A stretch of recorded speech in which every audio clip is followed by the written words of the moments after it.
So the other night, after a fairly non-eventful overall encounter, right, my party asked me if they could go ahead and have themselves a nice little Sylvan encounter straight out of the DMG. So we did ourselves a little roll, and as it turns out, they rolled a 9. They got 1d4 centaurs. Now that sounds like a fun encounter, and I spiced it up a little bit and added a little life to it. But the issue that I ran into, I didn't have any centaur miniatures. I didn't have anything like them at all. Now centaurs, as we see here in the 5e handbook, are pretty interesting. I mean, this is a neat looking creature here.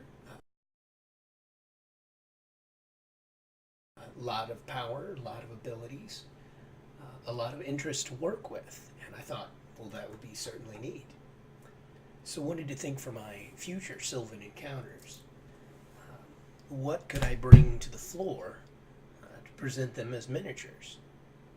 And then after I did a little thinking, I had myself an idea. And so I went to my crafting table. So here I have a litany of miniatures that have never served me in any way whatsoever. These are very simple, cheap sorts that might be gotten from a tube or something like that. These guys have always been massive by comparison to a 25 millimeter or 30 millimeter character. They're almost 2 inches tall. They're super huge. But centaurs are big. And yes, I know that this is not a horse in the classical sense. But with that head cut off, he'll still be pretty cool looking. So he took a little while to cut off, and I lost part of his shield, so I trimmed it off. But I've got a knight who's been trimmed down to fit on this horse. So I'm going to test out my first and see how it goes. After cutting off the tops of these guys and applying bases with new tops, I have a couple of successful centaurs.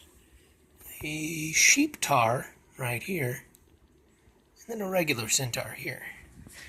Now, granted, these guys are just a tad bit more heavily armed than I would like, but I still think they turned out just fantastic. So I came in here to show some details here. Now you can see as I approach the sheep tar that there is a bead of hot glue binding him. And I wanted to show some of the tools that I used for this.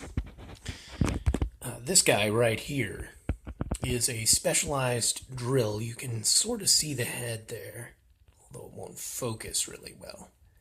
But this effectively acts as a drill that you can spin to get depth into figures.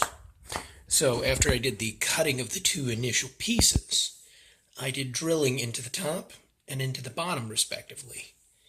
And then you use these tiny bars here, just little pins that you can shove in, cut off, and I used a pair of diagonal cutters to cut them, and a pair of pliers to push them into the 2 respective pieces of the figure. Once that was in place, just a matter of my old friend hot glue. And that's how we got our finished centaur product. And you can see, once again, even though he's a sheep tar, I think he turned out pretty cool. I'm fairly proud of him. And with some paint on him, you'll lose some of the effect of the silliness of the sheep. So thought I'd show you some of those middle steps.